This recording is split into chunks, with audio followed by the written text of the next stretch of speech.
ਜੇ ਤੁਹਾਡੇ ਮਨ ਚ ਆ ਵੀ ਅਸੀਂ ਇਹਨਾਂ ਦੀ ਅਕਾਲੀਆਂ ਕਾਂਗਰਸੀਆਂ ਦੀਆਂ ਜਿਨ੍ਹਾਂ ਨੇ ਸਾਨੂੰ ਲੁੱਟਿਆ ਤੇ ਕੁੱਟਿਆ ਤੇ ਲੁੱਟ ਕੇ ਝੋਲੀਆਂ ਭਰੀਆਂ, ਜੇ ਤੁਸੀਂ ਇਹਨਾਂ ਨੂੰ ਲਗਾਮ ਪਾਉਣੀ ਆ ਤਾਂ ਇੱਕ ਤਰੀਕਾ ਹੈਗਾ, ਉਹ ਬੜਾ ਕਾਰਗਰ ਤਰੀਕਾ ਤੇ ਆਪਣਾ ਪੂਰਾ ਪਰਖਿਆ ਹੋਇਆ ਤਰੀਕਾ।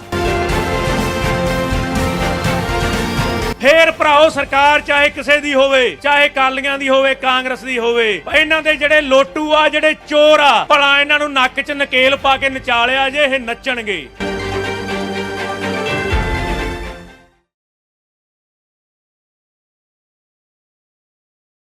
ਸਾਡੇ ਇੱਥੇ 2 ਕਿਸਾਨ ਸ਼ਹੀਦ ਹੋਏ, ਸ਼ਾਇਦ ਇੱਕ ਨੂੰ ਸ਼ੂਗਰ ਸੀ ਤੇ ਦੂਜੇ ਨੂੰ ਹਾਰਟ ਅਟੈਕ ਹੋਇਆ।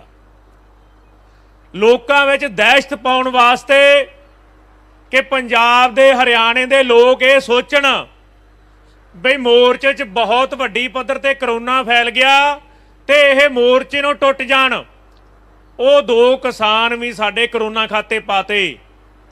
ਮੈਨੂੰ ਅਮਰੀਕ ਸਿੰਘ ਹੁਣੀ ਦੱਸ ਰਿਹਾ ਸੀ ਵੀ ਅਸੀਂ ਖੰਡਨ ਕੀਤਾ, ਉਹਨਾਂ ਦਾ ਕਰਨਾ ਚਾਹੀਦਾ ਸੀ। ਪਰ ਭਰਾਓ ਕਰੋਨਾ ਬਿਮਾਰੀ ਹੈ, ਆਪਾਂ ਕਹਿੰਦੇ ਆ ਵੀ ਭਾਈ ਬਿਮਾਰੀ ਹੈਗੀ ਆ, ਪਰ ਜਿਸ ਪੱਧਰ ਨਾਲ ਖੌਫ ਫੈਲਾਇਆ ਜਾ ਰਿਹਾ ਲੋਕਾਂ 'ਚ, ਜਿਸ ਪੱਧਰ ਦੇ ਨਾਲ ਡਰਾਇਆ ਜਾ ਰਿਹਾ, ਇਹ ਬਿਮਾਰੀ ਦੇ ਨਾਲ ਇੱਕ ਸ਼ਗਯੰਤਰ ਵੀ ਆ। ਕਿਉਂਕਿ ਡਾਕਟਰ ਦੱਸਦੇ ਆ ਵੀ 2% ਲੋਕਾਂ ਨੂੰ ਜੇ 100 ਚੋਂ ਕਰੋਨਾ ਹੋ ਜਾਏ 2% ਨੂੰ ਹਸਪਤਾਲ ਜਾਣਾ ਪੈਂਦਾ। ਪਰ ਜਿਵੇਂ ਦੂਜਾ ਪਾਸਾ ਮੀਡੀਆ ਰਾਹੀਂ ਵਿਖਾਇਆ ਜਾ ਰਿਹਾ, ਉਹ ਕੋਈ ਹੋਰ ਹੀ ਤਸਵੀਰ ਪੇਸ਼ ਕਰਦਾ। ਪ੍ਰਧਾਨ ਜੀ ਜ਼ਿਕਰ ਕਰਕੇ ਗਏ ਆ ਸ਼ਹੀਨ ਬਾਗ ਵਾਲੇ ਮੋਰਚੇ ਦਾ। ਉਸ ਮੋਰਚਾ ਬਹੁਤ ਵੱਡਾ ਮੋਰਚਾ ਸੀ, ਉਹ ਵੀ ਉਹਨੂੰ ਇਹਨਾਂ ਨੇ ਕਰੋਨਾ ਦੇ ਖਾਤੇ 'ਚ ਪਾ ਕੇ ਖਦੇੜਤਾ ਸੀ। ਉਹੋ ਹੀ ਤਰੀਕਾ ਇਹ ਸਾਡੇ ਤੇ ਜਮਾਉਣਾ ਚਾਹੁੰਦੇ ਆ। ਇਹਨਾਂ ਦੇ ਟੀਵੀ ਚੈਨਲ, ਇਹਨੇ ਸੋਸ਼ਲ ਮੀਡੀਆ ਵਾਲੇ ਚੈਨਲ ਇਸ ਗੱਲ ਤੇ ਲੱਗੇ ਹੋਏ ਆ ਕਿ ਲੋਕਾਂ ਦੇ ਮਨਾਂ ਵਿੱਚ ਦਹਿਸ਼ਤ ਬਿਠਾ ਦਈਏ ਵੀ ਲੋਕ ਮੁੜ ਕੇ ਮੋਰਚੇ ਵਿੱਚ ਨਾ ਆਉਣ। ਕੱਲ ਅਸੀਂ ਇਹ ਕੁਛ ਕੰਮ ਕਰਦੇ ਆ ਹਾਸੋਹੀਣੇ। ਕੱਲ ਜਦੋਂ ਅਸੀਂ ਪੰਜਾਬ ਤੋਂ ਆ ਰਹੇ ਸੀ ਤਾਂ ਲੁਧਿਆਣੇ ਦੇ ਕੋਲੇ ਸਾਡੇ 5 ਮੁੰਡੇ ਬੈਠੇ ਸੀ ਗੱਡੀ 'ਚ। ਪੁਲਿਸ ਨੇ ਰੋਕ ਲਿਆ। ਰੋਕਿਆ ਇਸ ਕਰਕੇ ਵੀ ਤੁਹਾਡੇ ਮੂੰਹ ਤੇ ਢਕੇ ਨਹੀਂ, ਮੂੰਹ ਤੇ ਮਾਸਕ ਨਹੀਂ ਲਾਏ। ਉਹ ਆਂਦੇ ਜੀ ਅਸੀਂ ਇੱਕੋ ਘਰੇ ਰਹਿੰਦੇ ਆ, ਅਸੀਂ ਤਾਂ ਭਰਾ ਵਾਂ ਸਾਰੇ ਹੀ। ਆਂਦੇ ਫਿਰ ਵੀ ਮਾਸਕ ਲਾਓ। ਹੁਣ ਸਮਝਣ ਵਾਲੀ ਗੱਲ ਇਹ ਆ ਵੀ ਜੇ ਕੋਈ ਪਰਿਵਾਰ ਇਕੱਠਾ ਰਹਿੰਦਾ, ਇਕੱਠਾ ਉੱਠਦਾ ਬੈਠਦਾ, ਉਹਨੂੰ ਉਦੋਂ ਕਰੋਨਾ ਨਹੀਂ ਹੁੰਦਾ, ਉਹਨੂੰ ਗੱਡੀ 'ਚ ਬੈਠ ਕੇ ਕਰੋਨਾ ਕਿਵੇਂ ਹੋ ਜਾਊਗਾ। ਸੋ ਪੰਜਾਬ ਦੀ ਪੁਲਿਸ ਵੀ ਇਸ ਵੇਲੇ ਸਾਡੇ ਅੰਦੋਲਨ ਵਿੱਚ ਪਹੁੰਚ ਰਹੇ ਕਿਸਾਨਾਂ ਦੇ ਰਾਹ ਵਿੱਚ ਪੂਰੇ ਡਿੱਕੇ ਲਾਉਂਦੀ ਆ। ਕਾਫਲਾ ਇਕੱਠਾ ਸੀ, ਚਲੋ ਉਹਨਾਂ ਦਾ ਵੱਸ ਨਹੀਂ ਚੱਲਿਆ। ਪਰ ਭਰਾਓ ਇੱਕ ਗੱਲ ਯਾਦ ਰੱਖ ਲਿਆ ਜੇ, ਇਹ ਕਰੋਨਾ ਵੀ ਇਤਿਹਾਸਕੀ ਬਣ ਗਿਆ। ਜਿਵੇਂ ਸਾਡੇ 450 ਕਿਸਾਨਾਂ ਦਾ ਜਿਹੜਾ ਖੂਨ ਆ ਉਹ ਮੋਦੀ ਦੇ ਮੂੰਹ ਨੂੰ ਲੱਗਾ, ਉਸੇ ਤਰ੍ਹਾਂ ਜਿਹੜੇ ਹਜ਼ਾਰਾਂ ਲੋਕ ਕਰੋਨੇ ਨਾਲ ਮਰੇ ਆ, ਉਹਨਾਂ ਦਾ ਕਾਤਲ ਕਰੋਨਾ ਨਹੀਂ, ਉਹਨਾਂ ਦਾ ਕਾਤਲ ਵੀ ਮੋਦੀ ਸਰਕਾਰ ਆ। ਮੈਂ ਮੋਦੀ ਸਰਕਾਰ ਨੂੰ ਕਾਤਲ ਕਿਉਂ ਕਹਿਣਾ? ਪਿਛਲੇ ਸਾਲ ਕਰੋਨਾ ਆਇਆ, ਉਦੋਂ ਆਪਣੇ ਸਮਝ 'ਚ ਆਉਂਦੀ ਸੀ ਵੀ ਜੇ ਇਹ ਮੰਨਦੇ ਆ ਬਿਮਾਰੀ ਆ, ਅਸੀਂ ਵੀ ਮੰਨਦੇ ਆ ਬਿਮਾਰੀ ਆ, ਮਹਾਮਾਰੀ ਨਹੀਂ। ਫਿਰ 1 ਸਾਲ ਸੀ ਪੂਰਾ ਇੰਤਜ਼ਾਮ ਕਰਨ ਵਾਸਤੇ। ਕੋਈ ਡਾਕਟਰ ਭਰਤੀ ਨਹੀਂ ਕਰਦੇ, ਕੋਈ ਅਸੀਂ ਨਰਸਾਂ ਨੂੰ ਭਰਤੀ ਨਹੀਂ ਕਰਦੇ, ਕੋਈ ਆਕਸੀਜਨ ਸਿਲੰਡਰਾਂ ਦਾ ਪ੍ਰਬੰਧ ਨਹੀਂ ਕਰਦੇਗੇ। ਅੱਜ ਜਿੰਨੀਆਂ ਕਰੋਨੇ ਦੇ ਨਾਂ ਖਾਤੇ 'ਚ ਮੌਤਾਂ ਪਾਈਆਂ ਜਾ ਰਹੀਆਂ ਵਾ, ਇਹ ਭਰਾਓ ਕਰੋਨੇ ਕਰਕੇ ਨਹੀਂ, ਇਹ ਸਰਕਾਰ ਦੀ ਬਦ ਇੰਤਜ਼ਾਮੀ ਕਰਕੇ ਮੌਤਾਂ ਹੋ ਰਹੀਆਂ ਵਾ। ਇੱਕ ਤਰ੍ਹਾਂ ਦੇ ਨਾਲ ਇਹ ਕਤਲ ਕੀਤੇ ਜਾ ਰਹੇ ਆ, ਲੋਕਾਂ ਦੇ ਠੱਪੇ ਉੱਤੇ ਕਰੋਨਾ ਦੇ ਲਾਏ ਜਾ ਰਹੇ ਆ। ਪਰ ਅਸਲੀ ਕਾਤਲ ਇਹਦੀ ਮੋਦੀ ਸਰਕਾਰ ਆ। ਉਹਦੇ ਮੂੰਹ ਨੂੰ ਆ ਕਰੋਨਾ ਵਾਲੀਆਂ ਲਾਸ਼ਾਂ ਦਾ ਖੂਨ ਵੀ ਲੱਗਾ ਹੋਇਆ, ਜਿਵੇਂ ਆਪਣੇ ਮੋਰਚੇ ਵਾਲੇ ਕਿਸਾਨਾਂ ਦਾ ਲੱਗਾ ਹੋਇਆ ਵਾ। ਸੋ ਭਰਾਓ ਇਹ ਕਰੋਨਾ ਬਿਮਾਰੀ, ਆਪਾਂ ਦੋਹਾਂ ਚੀਜ਼ਾਂ ਚੋਂ ਇੱਕ ਦੀ ਚੋਣ ਕਰਨੀ ਆ। ਇੱਕ ਤਾਂ ਸਿੱਧਾ ਹੀ ਆ ਵੀ ਬਿਮਾਰੀ ਮੰਨ ਲਈਏ ਤੇ ਘਰਾਂ 'ਚ ਕੁੰਡੇ ਬੂਹੇ ਲਾ ਕੇ ਬਹਿ ਜਾਈਏ, ਤੇ ਜਾਂ ਫਿਰ ਦੂਜੇ ਪਾਸੇ ਚੋਣ ਕਰੀਏ ਅੰਦੋਲਨ ਦੀ। ਕਰੋਨਾ ਜਾਂ ਅੰਦੋਲਨ 'ਚੋਂ ਸਾਨੂੰ ਇੱਕ ਚੀਜ਼ ਚੁਣਨੀ ਪੈਣੀ ਆ, ਤੇ ਸਾਨੂੰ ਮਾਣ ਆ ਕਿ ਪੂਰੇ ਦੇਸ਼ ਦੇ ਕਿਸਾਨਾਂ ਨੇ ਚੋਣ ਕਰ ਲਈ ਆ। ਉਹਨਾਂ ਨੇ ਸੰਘਰਸ਼ ਦੀ ਚੋਣ ਕਰ ਲਈ ਆ। ਉਹਨਾਂ ਨੇ ਸਮਝ ਲਿਆ ਬਈ ਜੇ ਕਾਨੂੰਨ लागू हो गए, मरना असी फिर भी आ, नस्ल साडी पीढ़ी साडी फिर भी तबाह होनी आ। भी कोई गल नहीं, करोना नूं सिद्धे मत्थे टकरांगे पर अंदोलन दे विच रहांगे, अंदोलन नहीं छड्डांगे। सो ये चंगी गल आ साडे किसानां वास्ते। अगली गल भराओ, इस अंदोलन नाल जुड़ी हुई मैं कुछ जरूर कहना चाहना।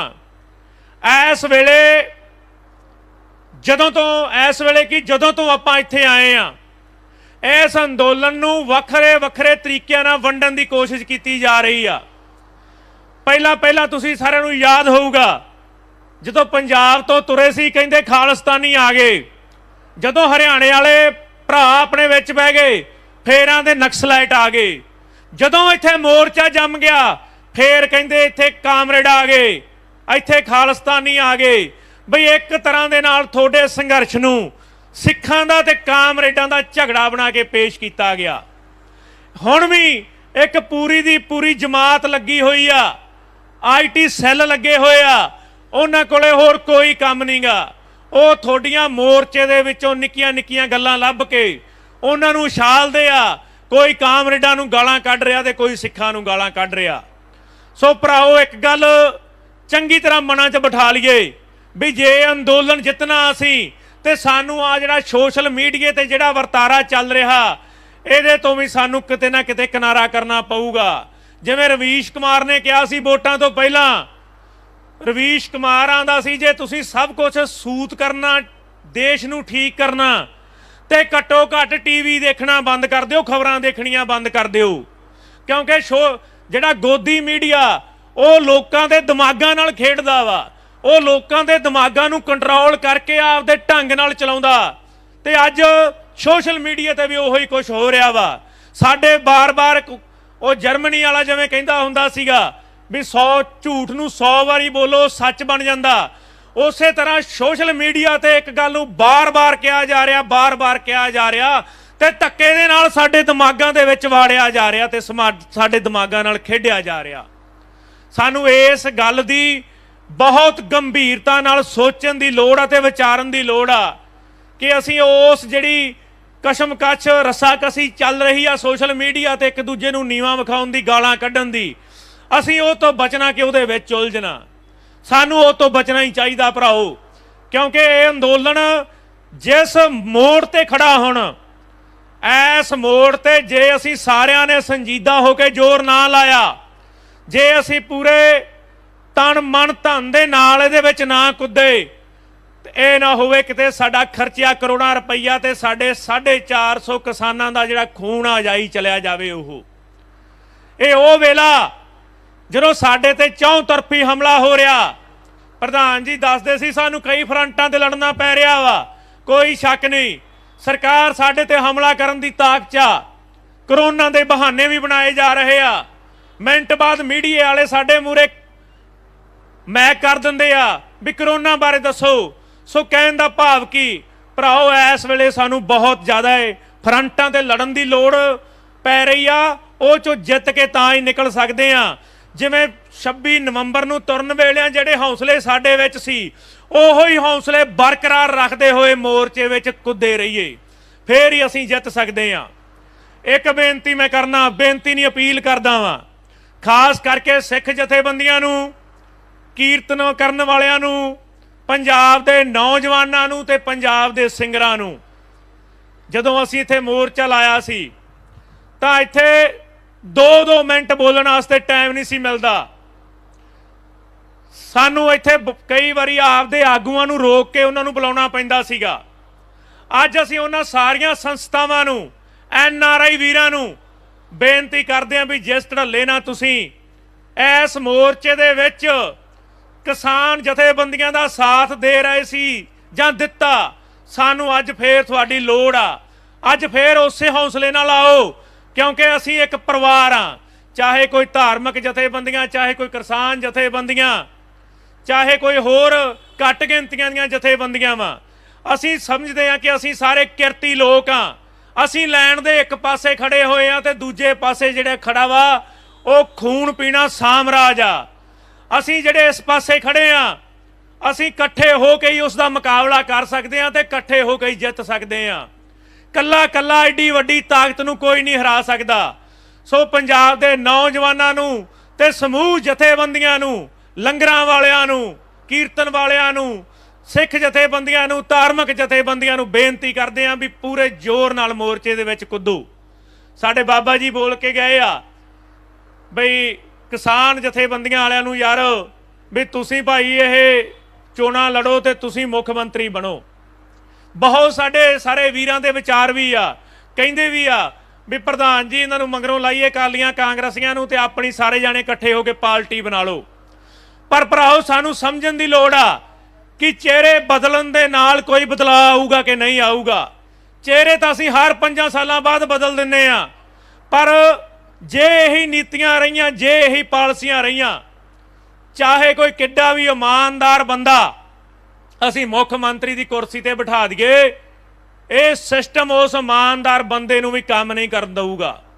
ਕਿੱਡੀ ਇਮਾਨਦਾਰ ਸਰਕਾਰ ਚੁਣ ਲਈਏ, ਜਿੰਨਾ ਚਿਰ ਇਹ ਸਿਸਟਮ ਕਰਪਟ ਆ, ਇਹ ਇਮਾਨਦਾਰ ਸਰਕਾਰ ਨੂੰ ਚੱਲਣ ਨਹੀਂ ਦਊਗਾ। ਜੇ ਸਰਕਾਰ ਚਲਾਉਣੀ ਆ, ਜੇ ਤੁਹਾਡੇ ਮਨ 'ਚ ਆ ਵੀ ਅਸੀਂ ਇਹਨਾਂ ਦੀਆਂ ਅਕਾਲੀਆਂ ਕਾਂਗਰਸੀਆਂ ਦੀਆਂ ਜਿਨ੍ਹਾਂ ਨੇ ਸਾਨੂੰ ਲੁੱਟਿਆ ਤੇ ਕੁੱਟਿਆ ਤੇ ਲੁੱਟ ਕੇ ਝੋਲੀਆਂ ਭਰੀਆਂ, ਜੇ ਤੁਸੀਂ ਇਹਨਾਂ ਨੂੰ ਲਗਾਮ ਪਾਉਣੀ ਆ ਤਾਂ ਇੱਕ ਤਰੀਕਾ ਹੈਗਾ, ਉਹ ਬੜਾ ਕਾਰਗਰ ਤਰੀਕਾ ਤੇ ਆਪਣਾ ਪੂਰਾ ਪਰਖਿਆ ਹੋਇਆ ਤਰੀਕਾ। ਇਹਨਾਂ ਦੇ ਬਰਾਬਰ ਹਰੇਕ ਹਲਕੇ ਦੇ ਵਿੱਚ, ਹਰੇਕ ਜ਼ਿਲ੍ਹੇ ਦੇ ਵਿੱਚ ਆਪਦੀ ਇੱਕ ਤਾਕਤ ਖੜੀ ਕਰੋ, ਜਥੇਬੰਦਕ ਤਾਕਤ, ਐਡੀ ਮਜ਼ਬੂਤ ਤਾਕਤ ਖੜੀ ਹੋਵੇ ਜਿਹੜੀ ਇਹਨਾਂ ਨੂੰ ਕੁਝ ਵੀ ਕਰਨ ਤੋਂ ਰੋਕ ਸਕਦੀ ਹੋਵੇ, ਇਹਨਾਂ ਨੂੰ ਮਾੜੇ ਕੰਮਾਂ ਤੋਂ ਘੇਰ ਸਕਦੀ ਹੋਵੇ। ਜੇ ਅਸੀਂ ਉਸ ਤਾਕਤ ਨੂੰ ਖੜੀ ਕਰਨ 'ਚ ਕਾਮਯਾਬ ਹੋ ਗਏ, ਹਰੇਕ ਪਿੰਡ 'ਚ, ਹਰੇਕ ਸ਼ਹਿਰ 'ਚ, ਹਰੇਕ ਹਲਕੇ ਦੇ ਵਿੱਚ, ਫੇਰ ਭਰਾਓ ਸਰਕਾਰ ਚਾਹੇ ਕਿਸੇ ਦੀ ਹੋਵੇ, ਚਾਹੇ ਅਕਾਲੀਆਂ ਦੀ ਹੋਵੇ, ਕਾਂਗਰਸ ਦੀ ਹੋਵੇ, ਇਹਨਾਂ ਦੇ ਜਿਹੜੇ ਲੋਟੂ ਆ, ਜਿਹੜੇ ਚੋਰ ਆ, ਭਲਾ ਇਹਨਾਂ ਨੂੰ ਨੱਕ 'ਚ ਨਕੇਲ ਪਾ ਕੇ ਨਚਾਲਿਆ ਜੇ ਇਹ ਨੱਚਣਗੇ। ਪਰ ਰੌਲਾ ਇਹ ਆ ਵੀ ਤੁਹਾਡੀ ਤਾਕਤ ਐਸ ਇੰਨੀ ਮਜ਼ਬੂਤ ਹੋਣੀ ਚਾਹੀਦੀ ਆ ਕਿ ਉਹ ਕਿਰਤੀਆਂ ਦੀ ਬਾਹ ਫੜ ਸਕਦੀ ਹੋਵੇ ਤੇ ਇਹਨਾਂ ਲੋਟੂਆਂ ਦੇ ਉੱਤੇ ਲਗਾਮ ਲਾ ਸਕਦੀ ਹੋਵੇ। ਇੱਕੋ ਇੱਕ ਰਾਹ ਵਾ ਆਪਣੇ ਕੋਲੇ। ਸੋ ਆਖਰ ਦੇ ਵਿੱਚ ਸਾਰਿਆਂ ਭਰਾਵਾਂ ਨੂੰ ਬੇਨਤੀ ਆ, ਜਿੰਨੇ ਵੀ ਤੁਸੀਂ ਇੱਥੇ ਬੈਠੇ ਹੋ, ਕੱਲ ਆਪਾਂ ਮੀਟਿੰਗ 'ਚ ਸ਼ਾਮਲ ਨਹੀਂ ਹੋ ਸਕੇ ਕਿਉਂਕਿ ਆਪਾਂ ਜਥਾ ਲੈ ਕੇ ਆ ਰਹੇ ਸੀ।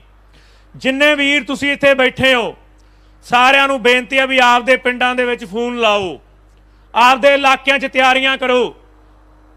10 ਜੂਨ ਤੋਂ ਪਹਿਲਾਂ ਆਪਣੇ ਕੋਲੇ ਪੂਰਾ ਸਮਾਂ ਮੈਂ ਇਸ ਮੋਰਚੇ ਨੂੰ ਤਕੜੇ ਕਰਨ ਦਾ। ਸਾਰਾ ਜ਼ੋਰ ਲਾਈਏ, ਆਪਾਂ ਵੱਡੇ ਕਾਫਲੇ ਲੈ ਕੇ ਆਈਏ, ਵੱਡੀ ਲਾਮਬੰਦੀ ਕਰਕੇ ਲੈ ਕੇ ਆਈਏ, ਚਾਹੇ ਜ਼ਿਲ੍ਹੇ ਵੰਡ ਕੇ ਲੈ ਕੇ ਆਈਏ, ਚਾਹੇ ਜਥੇਬੰਦੀਆਂ ਵੰਡ ਵਾਰੀ ਆਉਣ, ਕੋਈ ਵੀ ਤਰੀਕਾ ਅਪਣਾਈਏ। ਆਹ ਜਿਹੜਾ ਵੇਲਾ ਵਾ, ਜੇ ਅਸੀਂ ਸੰਭਾਲ ਗਏ, ਜੇ ਅਸੀਂ ਇੱਥੇ ਵੱਡਾ ਇਕੱਠ ਕਰ ਗਏ ਤੇ ਜਿਹੜਾ ਝੋਨੇ ਵਾਲਾ ਮਹੀਨਾ ਕ ਆਪਣੇ ਕਸ ਪੈਣਾ ਵਾ, ਇਹ ਉਸ ਚੀਜ਼ ਨੂੰ ਢੱਕ ਲੂਗਾ, ਉਸ ਚੀਜ਼ ਨੂੰ ਕਵਰ ਕਰ ਲੂਗਾ। ਤੇ ਉਸ ਤੋਂ ਬਾਅਦ ਆਪਣੇ ਮੂਹਰੇ ਮੈਦਾਨ ਖੁੱਲਾ ਵਾ, ਸਰਕਾਰ ਮੂਹਰੇ ਵੀ ਮੈਦਾਨ ਖੁੱਲਾ ਤੇ ਆਪਣੇ ਮੂਹਰੇ ਵੀ ਮੈਦਾਨ ਖੁੱਲਾ ਵਾ। ਮਹੀਨਾ ਇੱਕ ਦੇ ਵਿੱਚ ਝੋਨਾ ਲਾ ਕੇ ਹੋ ਜਾਂਦੇ ਆ ਵਿਹਲੇ, ਉਦੋਂ ਨੂੰ ਆ ਕਰੋਨਾ ਕਰਾਉਣ ਵਾਲਾ ਚੱਕਰ ਵੀ ਘਟ ਜੂਗਾ। ਫੇਰ ਸਰਕਾਰ ਨਾਲ ਆਪਣੇ ਕੋਲੇ ਵੀ ਸਮਾਂ ਵਾਧੂ ਹੋਊਗਾ, ਫੇਰ ਸਰਕਾਰ ਨਾਲ ਖੁੱਲੇ ਟਾਈਮ ਦੇ ਵਿੱਚ 2 ਹੱਥ ਜ਼ਰੂਰ ਕਰਕੇ ਵੇਖਾਂਗੇ। ਸੋ ਇਸੇ ਆਸ ਨਾਲ ਕਿ ਤੁਸੀਂ ਪੂਰੇ ਹੌਸਲੇ ਨਾਲ ਇਸ ਮੋਰਚੇ 'ਚ ਤਨ ਮਨ ਧਨ ਨਾਲ ਪੂਰੀ ਯੁਰਤ ਨਾਲ ਆਓਗੇ, ਕਿਉਂਕਿ ਜਿੰਨਾ ਚਿਰ ਅਸੀਂ ਇਹ ਨਹੀਂ ਸਮਝਦੇਗੇ ਵੀ ਇਹ ਮੋਰਚਾ 32 ਪ੍ਰਧਾਨਾਂ ਦਾ ਨਹੀਂ, ਇਹ 32 ਜਥੇਬੰਦੀਆਂ ਦਾ ਨਹੀਂ। ਜਿੰਨੀ ਜ਼ਿੰਮੇਵਾਰੀ 32 ਪ੍ਰਧਾਨਾਂ ਦੀ ਆ, 32 ਜਥੇਬੰਦੀਆਂ ਦੀ ਆ, ਸਾਡੀ ਕੱਲੇ ਬੰਦੇ ਦੀ, ਕੱਲੇ ਵਰਕਰ ਦੀ ਉਨੀ ਜ਼ਿੰਮੇਵਾਰੀ ਆ। ਆਪਦੇ ਆਪ ਨੂੰ ਇੱਕ ਜੰਗ ਦਾ ਸਿਪਾਹੀ ਸਮਝੋ, ਆਪਦੇ ਆਪ ਨੂੰ ਇੱਕ ਫੌਜ ਦਾ ਸਿਪਾਹੀ ਸਮਝੋ, ਫੇਰ ਅਸੀਂ ਮੋਦੀ ਨੂੰ ਹਰਾਉਣ ਲੱਗਿਆਂ ਜ਼ਿਆਦਾ ਸਮਾਂ ਨਹੀਂ ਲਾਉਂਦੇ। ਸੋ ਇਹਨਾਂ ਸ਼ਬਦਾਂ ਨਾਲ ਤੁਹਾਡਾ ਸਾਰਿਆਂ ਦਾ ਬਹੁਤ ਬਹੁਤ ਧੰਨਵਾਦ। ਵਾਹਿਗੁਰੂ ਜੀ ਕਾ ਖਾਲਸਾ, ਵਾਹਿਗੁਰੂ ਜੀ ਕੀ ਫਤਿਹ।